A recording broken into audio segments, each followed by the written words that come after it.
Well, hey everyone, welcome to the Bridge Online. My name is Jeremy. I am one of the pastors here, and I am so glad that you decided to join us today.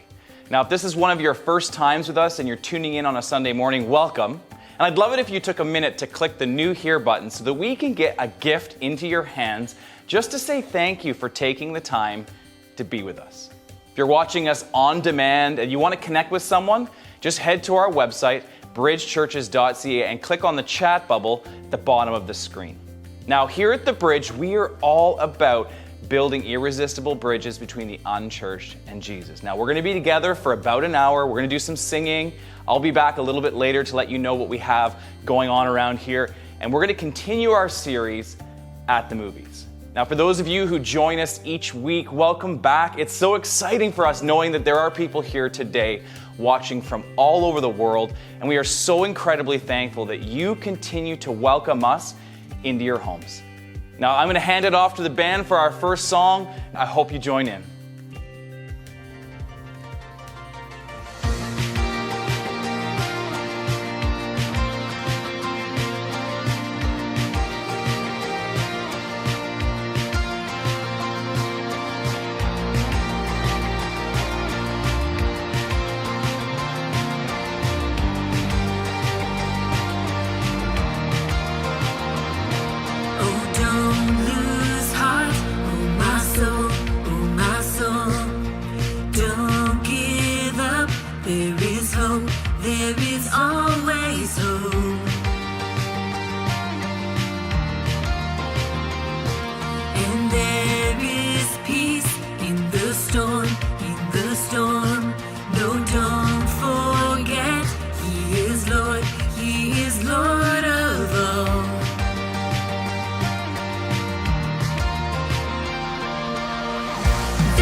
Nations bow, mountains shake at the sound of just one name.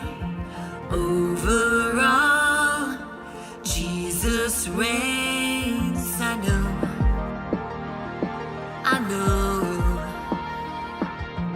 Nations bow, mountains shake at the sound of just one name.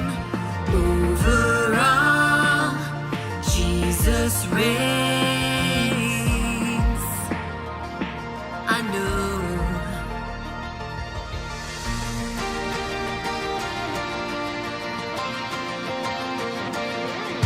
There is a King of glory.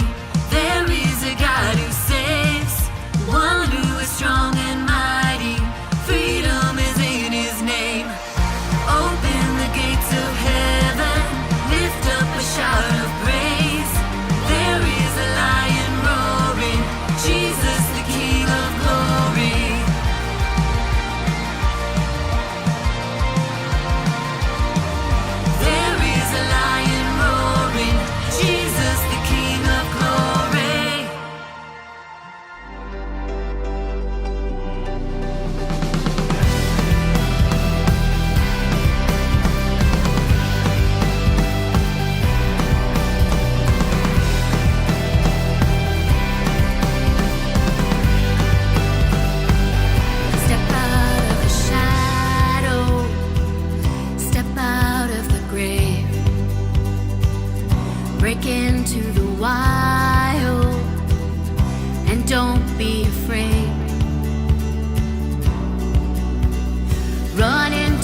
Grace is waiting for you.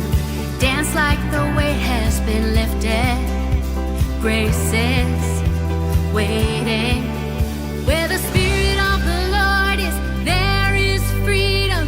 There is freedom.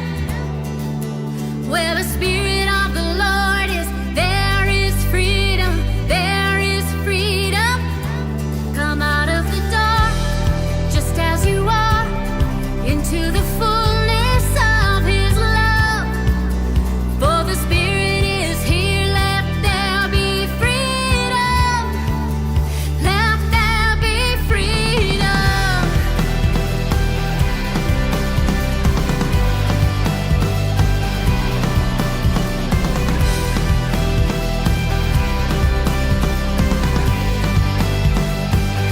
Bring all of your burdens, bring all of your scars.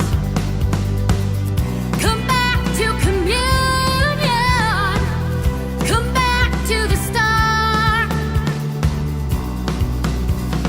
Run into wide open spaces. Grace is waiting for you. Dance like the weight has been lifted. Grace is waiting. Where the Spirit of the Lord is, there is freedom. There is freedom. Where the Spirit of the Lord is, there is freedom. There is freedom. Come out of the dark, just as you are, into the fullness of His love. For the Spirit is here, let there be freedom. Let there be freedom. Yeah, freedom.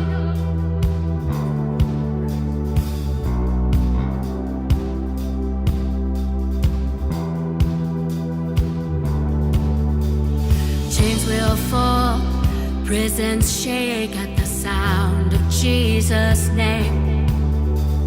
Lives made whole, hearts awake at the sound of Jesus' name. Chains will fall, prisons shake at the sound of Jesus' name. Lives made whole, hearts awake at the sound of Jesus' name. Yeah.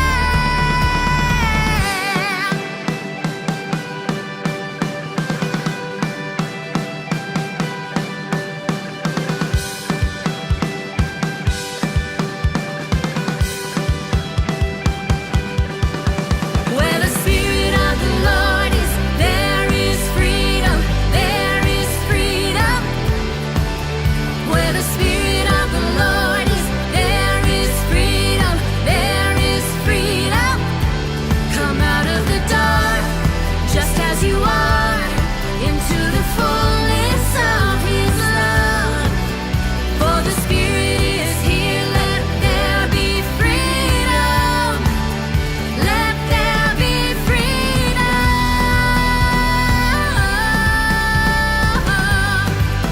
Let there be freedom.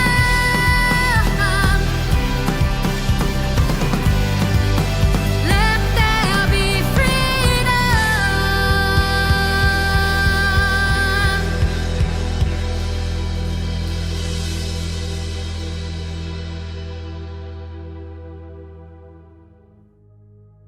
And I love that song. You know, one of the reasons I love it is because it's a profound reminder for me of what God can do, even in the middle of our most broken moments. He sees and knows all of who you are and still loves you. And it's our hope that each and every one of you watching today experiences the love that can be found in and through a relationship with Jesus. If you want to know more about this relationship, I encourage you to go to bridgechurches.ca/follow. So as many of you have probably heard, we recently finished up an incredible week here at our Canada campus, where we welcomed over 160 kids and volunteers to have fun and learn more about Jesus together. I tell you, I am still tired from it. But did you know that it was not just about the kids? No. Each day, we set up an area outside the front doors called the Parents Grab and Go, where we gave out coffee that was donated by our local Starbucks, and we gave out breakfast items like donuts, pastries, yogurt, fruit, and other snacks. And then we invited parents to grab breakfast after dropping their kids off, because we knew that just getting out the door every day was a win. It was our way as a community to say, we see you, we love you, and we are for you. And here's what repeatedly blew me away as I chatted with parents, grandparents, and caregivers that stopped by. They were absolutely and undeniably surprised and appreciative that a church would even do something like this for them. Here are some of the things that they said. What do you mean this is for us? Do we have to pay? One parent said, usually camp is all about the children. Another one, this is the best part of my morning. Wow. These are just some of the comments that we got, and who knows what other seeds were planted in the hearts of those who saw a church community love them just a little bit more than was expected. And I'm going to be honest with you, it didn't take much of an effort to make it happen. Yes, it cost, yes, it was some work, but the impact far exceeded the effort. Now, can you imagine, just dream with me, can you imagine just for a moment, if we could do more things like this as a church, more moments that gave people pause and had them ask, I've never experienced anything like this before. Why are they doing this? Comments that could lead to questions that could lead to experiences, and experiences that could lead to transformation. If you don't give financially to the Bridge, I would like to invite you to be involved in making more moments just like those happen. Simply go to bridgechurches.ca/give to find out more. Now, if you already give each and every week, first of all, thank you. Without your faithfulness, moments like that, comments like that would not be able to happen. But I'd also like to ask you today just to consider giving just a little bit more. Even $5 or $10 more a week will enable us and empower us to continue to exceed expectations and build irresistible bridges to Jesus. Again, to each and every one of you, thank you so much. Well, as I mentioned, we are in the second week of our series at the movies, where we learn about God through the lens of some of our favorite films. If you missed last week, you can catch it on demand or listen to them on our podcast. Just go to bridgechurches.ca/on-demand. Now, today we have the privilege of hearing from our student ministries pastor, my friend Tyler Veltman. Check out this movie clip and then enjoy hearing what he has to share today. You love this game? I mean, love it with your whole heart. Because if you don't, let's not even bother. Let's not open that door. They're just going to slam it right in our face. I love this game. I live this game. And there's 1,000 other guys waiting in the wings who are obsessed with this game. Obsession's going to be talent every time. You got all the talent in the world, but are you obsessed? Is it all you ever think about? Let's face it, it's you against you out there. When you walk on that court, you have to think, I am the best guy out there. I don't care if LeBron's playing. So let me ask you again. Do you love this game? Yes. Is there a newborn kitten purring in here right now? I couldn't hear you. Do you want to be in the NBA? Yes! Well, let's make that happen. Never back down. Hi everyone, my name is Tyler. I'm one of the pastors on staff here at the Bridge, and I'll tell you one thing, I love sports movies. Doesn't matter if it's Space Jam or Remember the Titans or Rudy, they just draw you in. It's so exciting. You know, you get one of these scenes where, you know, a coach or somebody's just giving this big rah-rah speech and it really fires you up. And as I watched this movie Hustle, it was very interesting because these people aren't really even in the game yet. See, this is an NBA scout played by Adam Sandler, and he finds this guy overseas, and he's trying to make him into an NBA player. He's trying to get him into the league. And to do that, he's going to have to do a lot of work. And so that's where this question comes up in this scene. And I think it's a very important question, and it is, do you love this game?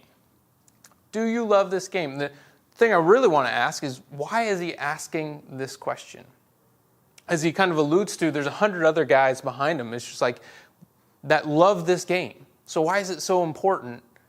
And why is this one of these key criteria to be able to make it to the NBA? Well, see, he's trying to determine the relationship between this kid and basketball, because basketball is actually going to ask a lot of him. If he wants to make it in the NBA, you don't get to do that and sit around and eat Twinkies, play video games, and nap all afternoon. Like, that doesn't work. He's going to have to give up those things and a lot of other things to be able to achieve this dream, to be able to sustain this relationship between him and basketball. Determining the relationship is something that's super duper important, particularly here, but also in our daily lives or maybe our past lives. That's where it comes up for me. Determining the relationship is something that happened all the time at the university I went to. See, determine the relationship got used as a phrase so often that we actually created a short form. It was just called a DTR, or often it would be called a DTR walk. See, you'd see two people kind of hang out quite a bit, flirt a little bit, and spend a lot more time with one another. And all of a sudden, if you lived in the back apartment building like I did, up on the 3rd floor, you could look out the back and there's a walk that would go with some nice streetlights. It was kind of romantic, and all of a sudden you would see those two people go for a walk. There's like, oh, there goes a DTR. They're going because they're trying to determine what this relationship is. Are we just friends? Are we good study buddies? Or is there something more to this? Once again, trying to figure out, what is this relation based on? And what can I expect? What can I expect from her? What can I expect from him? Like, where is this going? And I've actually been in one of these experiences with my now wife.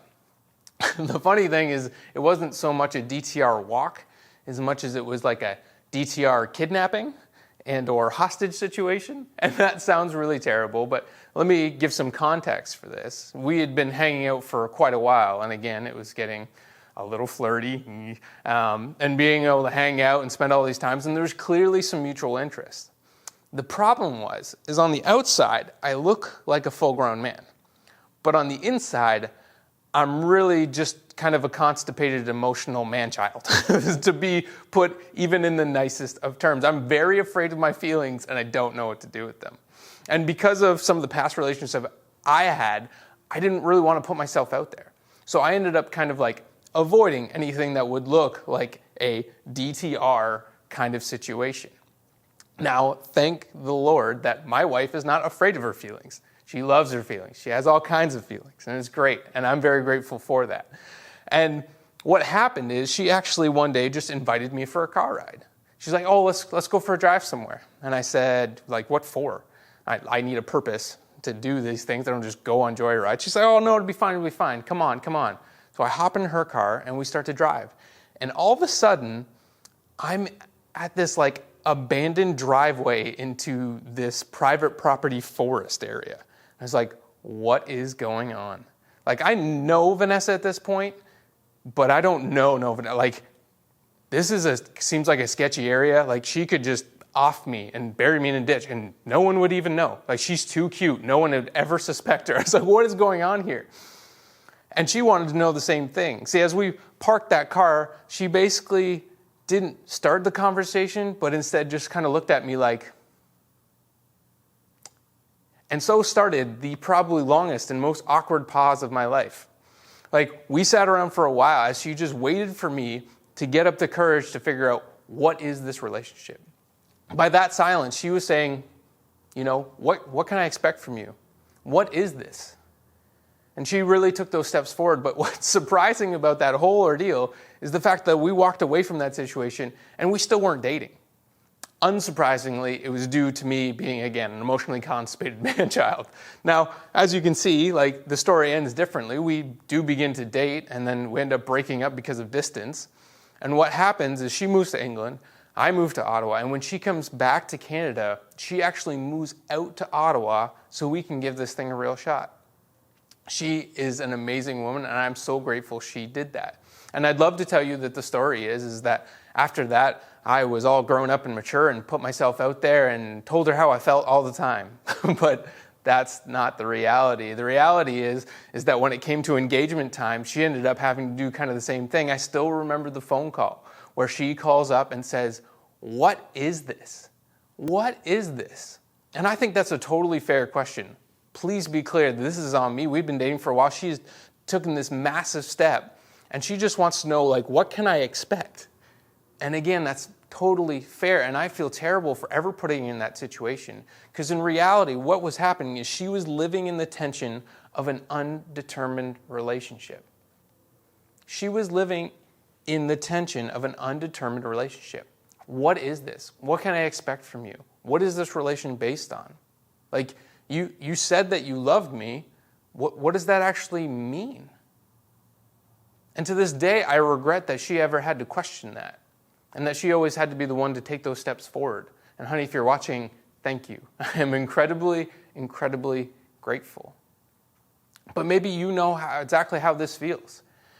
Maybe you've been asked out, or what you thought was asked out, and it just wasn't clear. Like, you've been hanging out with a guy for a while, and he says these amazing words like, "Hey, do you want to hang out sometime?" And I bet you there's a couple girls that are screaming at the laptop right now, or whatever you're watching this on, being like, "Well, is this a date or not? Don't you understand? I have like 37,000 different combinations of hair, shoes, makeup, and all the rest of these things to know what this is. I have no idea what to expect." And the last thing you want to do is show up, dressed to the nines in heels, and you find out it's a group date and you're going hiking. Like, that's not fair. What on earth am I supposed to do with this? I have no idea what to expect because I'm sitting in the tension of an undetermined relationship. And now, girls, I feel for you, but understand that boys do the same thing to other boys. We just don't know what we're doing. Have you ever seen two boys that kind of know each other and are just trying to figure out, again, this relationship that they might have? One of them's going in for a handshake. The other one is trying to hug or a pat on the back or a fist bump. Like, they have no idea what's going on. It's like the most awkward platonic dating ritual you've ever seen in nature. It's just like, what is going on here? And you don't know if you can ask this guy to move, let alone share some of the things deep that are like troubling you in your life. We have no idea. And girls, you don't get off scot-free either. Like, you guys are way better at the kind of emotional or the physical dance of it all. It's a lot prettier. Oh, what a beautiful dress. And you guys know how to talk eloquently to one another. But there's times where I've still run into, women that have had what they would consider friendships for months, but still not sure if the other person really likes them. Like, what do you mean? You guys have spent all this time together. You talk all the time, but it's just like, yeah, but maybe it's just to hang out with my other friend. Or she always say my clothes look nice. Does she just want to know where I shop? Like, and there's this, again, on the outside, it looks very, very pretty. But again, we haven't really determined what the relationship is. And it just leaves us in that tension. Maybe you're even in a relationship now, or maybe even a marriage right now, where you're like, I don't know what this relationship is even based on anymore. Like, I think he just hangs around with me for the kids, or she's not actually interested in me anymore. Or maybe I'm just a paycheck, and you don't know where you stand, and like that hurts. Again, to live in this awkward tension of an undetermined relationship is taxing. So Jesus knows this too, actually, and what he does is so interesting. He actually has a DTR with one of his disciples. It's so very interesting. And he asked this question, "Do you love me?" He's talking with one of his disciples, Peter, who's originally named Simon, but we'll get into that. He asked this question, "Do you love me?" In the same way that we looked at Adam Sandler and all the rest of these things, I want to ask, why is he asking that question? Like, do we think Jesus is just like needy and he's like, "Oh, Peter, do you love me? Like, I can't go on without it." Like, that doesn't seem like Jesus. And does he not know already? All very interesting things, but to really understand why he's asking that question, we need some context. And normally when we dive into Scripture and, look at context, we usually pull apart the book, where's it from, who wrote it, all the rest of those things. And that's important, and we're going to do a little bit of that. But what I really want is to get some context on their relationship, the relationship between Peter and Jesus. And we're going to do that by going and kind of hopping between 4 books of the Bible. They're called the Gospels, and they're accounts of Jesus' life on earth and a lot of the relationships with his disciples. So we're going to take certain situations from those writers on some of the encounters Peter has with Jesus in their relationship together. It's kind of like if we were to try and figure out the relationship between Captain America and Iron Man, and it's just like, we're going to watch all the Marvel movies to piece it together versus, just watching Civil War for the sake of, you would just think that they hate each other. Like, that's not incredibly helpful. And if you didn't get that reference, congratulations, you're not a nerd, but we're still going to do this anyways. So let's start from the very beginning, where Peter meets Jesus. The first time Peter meets Jesus, Peter's brother is actually going to introduce him.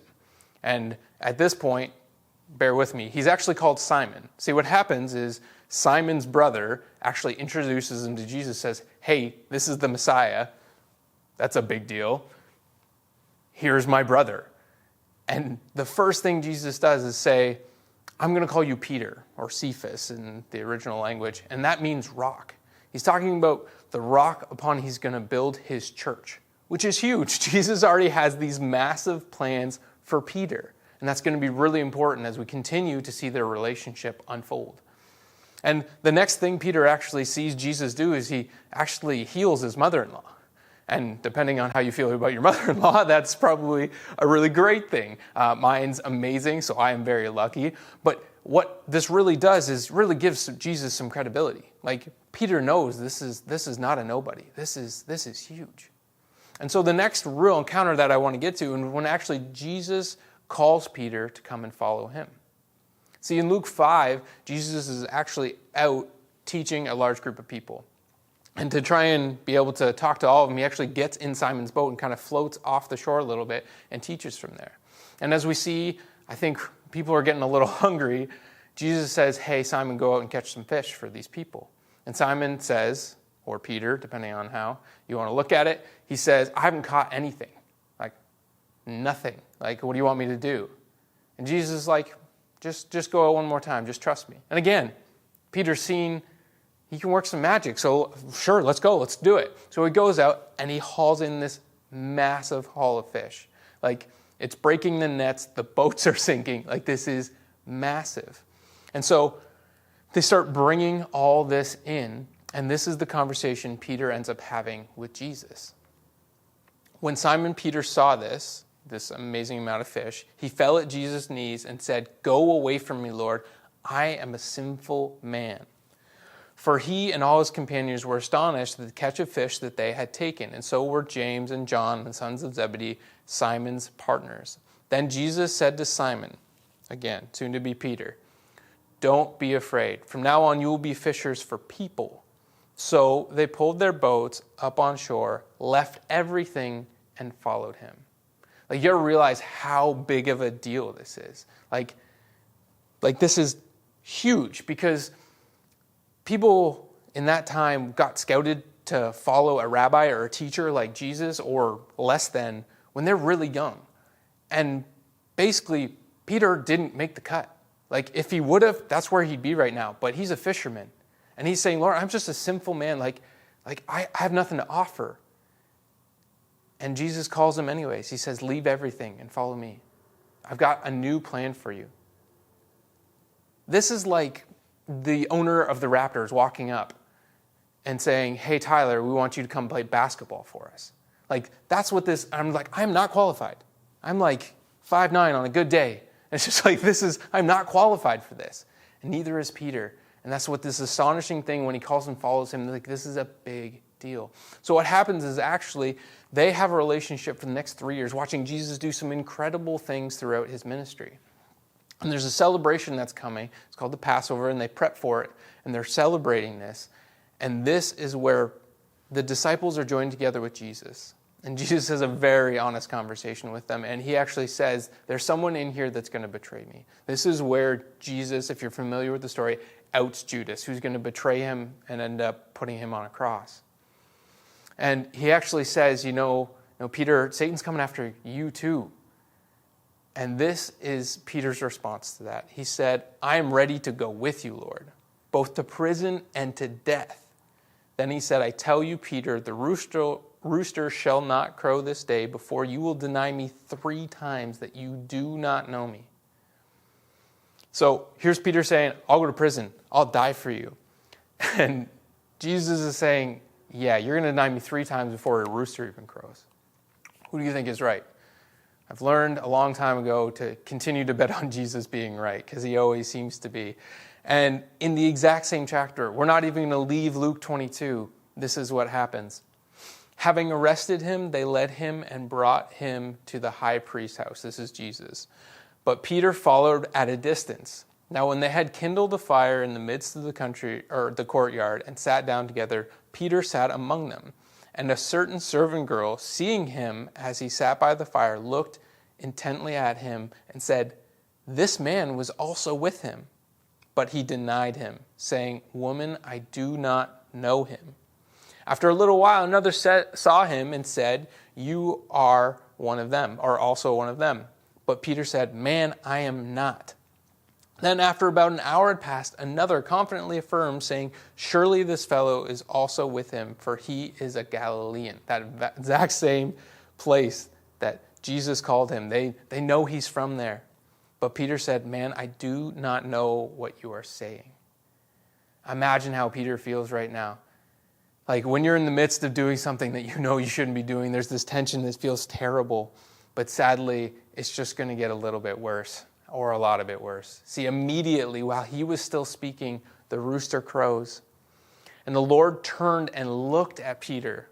Then Peter remembered the word of the Lord, how he said to him before the rooster crows, "You will deny me 3 times." So Peter went out and wept bitterly.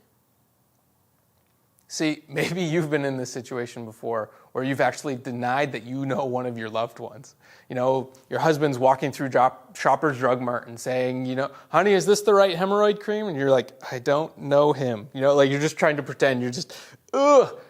Or like you brought your kid to a playground and they're out playing, but they're like, I don't know, eating sand, or they're way too into that T-Rex impression. And the other parents are kind of like, "Whose kid is that?" And you're like, I don't know. And you have to wait for them to leave so you can grab your child and be able to actually leave the park.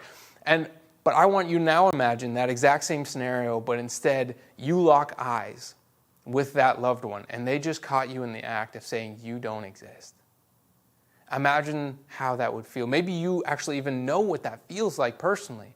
Maybe you've been in a dating relationship before, and for some reason it seems like, oh, you never go out and you never meet any of his or her friends, or they've never introduced you to their family. And it's been months.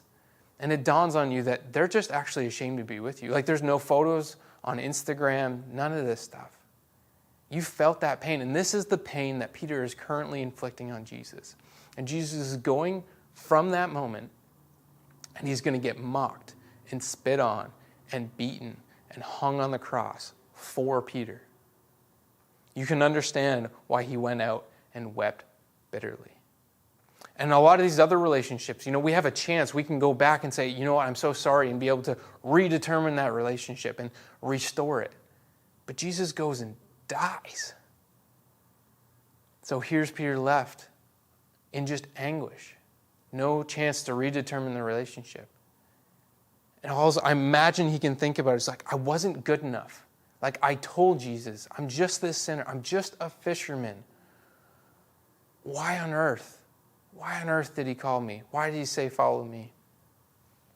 See, we know the end of the story somewhat. Some of us do. We know Jesus comes back, and there's opportunity for this. And actually, when the tomb is empty, there's 2 women that run there. Well, they don't run. They meet an angel there. And this tomb is empty, and this is the exchange that is just so powerful. The angel says to them, "Don't be alarmed." He said, "You are looking for Jesus the Nazarene, who is crucified. He is risen. He is not here. See the place where they laid him. But go, tell his disciples, he is going ahead of you into Galilee. There you will see him, just as he told you." Now this would be fine. Like this makes sense. Jesus is gone. He wants his disciples to know. But you can see there's 2 words missing here.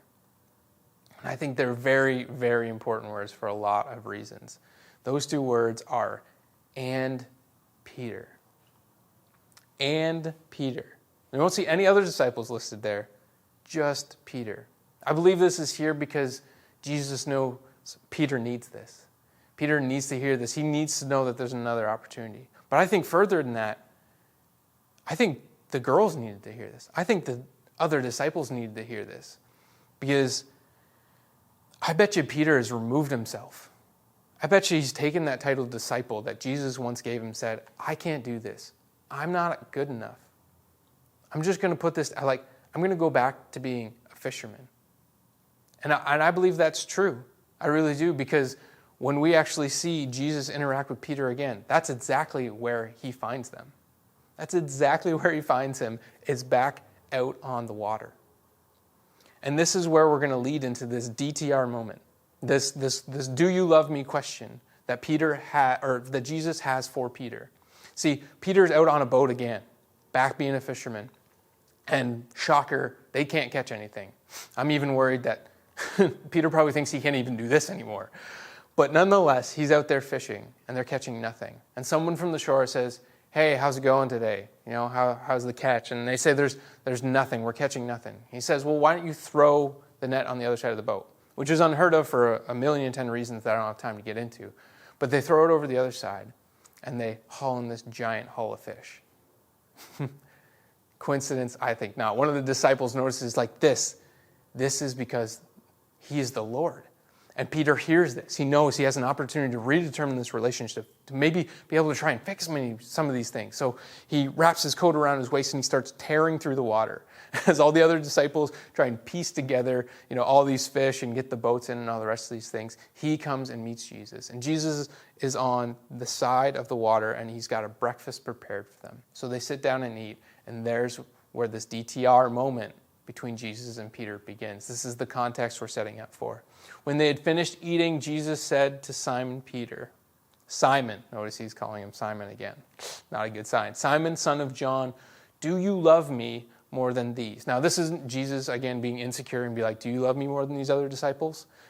That's not what he's getting at. Do you love me more than these? Refers to these boats, these nets, and this whole occupation. I asked you to leave these behind and follow me. He said, yes, Lord, you know that I love you. So Jesus said, feed my lambs. Now, this feed my lambs line is a reference to the fact that Jesus is good shepherd. And when he used a lot of metaphors, parables, and stories, he is the good shepherd taking care of the church. And he's, again, charging Peter again to take care of his church. He's reaffirming that disciple role that he has. He says, feed my lambs. Now, this looks on the surface like this is totally fine. Jesus asked, do you love me? He says, of course I do. That's great. The issue here is that the word that we have for love, we use for everything. It's just like, I love Jesus, I love my wife, and I also love chocolate milk. And I have one word to be able to communicate all those things. And it leaves some confusion. That's a lot of the reason why I think we need to DTR and determine our relationships so much more often, because it can be very different. But in the original Greek here, it actually comes to a multitude of words, but there's two that I want to talk about. There's one, agape, and one is phileo. Agape is this sacrificial love. This is the love that Jesus demonstrates on the cross, that he gives up everything for the sake of somebody else. This is really deep, true, sacrificial love. And then the other one I want to talk about is phileo. This is where Philadelphia, this is the same basis, the city of brotherly love. This is brotherly love, friendship, that kind of love. And what this passage actually reads at, if we replace those words, is Simon, son of John, do you agape me? Or agapeo is the verb tense, but you're my theology teacher, you'll let me go. Do you agape me more than these? And he said, you know that I phileo you. That's tough. Can you imagine if when Vanessa came to me and said, hey, do you love me? What is this based on? Can we move the relationship forward? Do you love me? And I responded, of course I love you, bro. I would not be here right now. I would be dead. Wherever that abandoned forest is, I would be buried. And again, no one would think it's her because she's too cute, and no one would ever think she's capable of it. But that's totally fair. And even after this massive betrayal, this is Peter's response. And he still says, feed my lambs. He's actually going to ask this 3 times. Second time again, Jesus says, Simon, son of John, do you agape me? He answered, yes, Lord, you know that I filio you. Jesus said, take care of my sheep. And I almost can applaud Peter here, and that seems weird because it's the idea of he's being very honest. See, he made large claims before. Lord, I would never deny. I'll go to prison, I'll die for you. And when push came to shove, his love wasn't enough. And he failed. And I think he knows he can't live up to that. And he says, Lord, you know that I can only filio you. And if this was a rom-com, like this is the movie series, if this was a rom-com and it looked like The Notebook, they'd be standing in the rain, and the third time that Jesus says this, do you agape me? Peter would respond, I agape you. They'd have this big embrace and skip off into the sunset. Like that's what movie love looks like. But that's not what this relationship with Jesus looks like. It's not what our relationship with Jesus looks like, because it's like no other. See, what happens here is the third time around, he said to him, Simon, son of John, do you filio me? Do you filio me? Jesus is coming down to the level that Peter can actually respond at. He's hurt by this. Because Jesus had to ask the third time, do you love me? But it's a restoring of the 3 denials that he had done prior. He said, Lord, you know all things. You know that I filio you. Jesus said, feed my sheep. In the same way that we started at the beginning and we asked, why on earth is Adam Sandler asking this question, do you love this game? We want to ask, why does Jesus ask this question? Why does he ask this question? Does he need to know? I don't think that's true. I think he wants to show Peter that he is well aware of what he's capable of. That he knows his failures, he knows his shortcomings, and yet he still said, follow me. Notice that on the first question when he said agape, he said, feed my sheep, even though the response wasn't good enough. All the way to this, he still says, feed my sheep. He said, I called you to something. And what he's communicating, and he wants Peter to know, is that their relationship is not based on his love for Jesus. We know that failed. We watched that happen. Instead, it's based on his love for him. See, while Peter was failing him miserably, Jesus was there getting beaten and hung on a cross for him. The amazing news of the gospel is that our relationship with God isn't based on our love and what we are willing to sacrifice.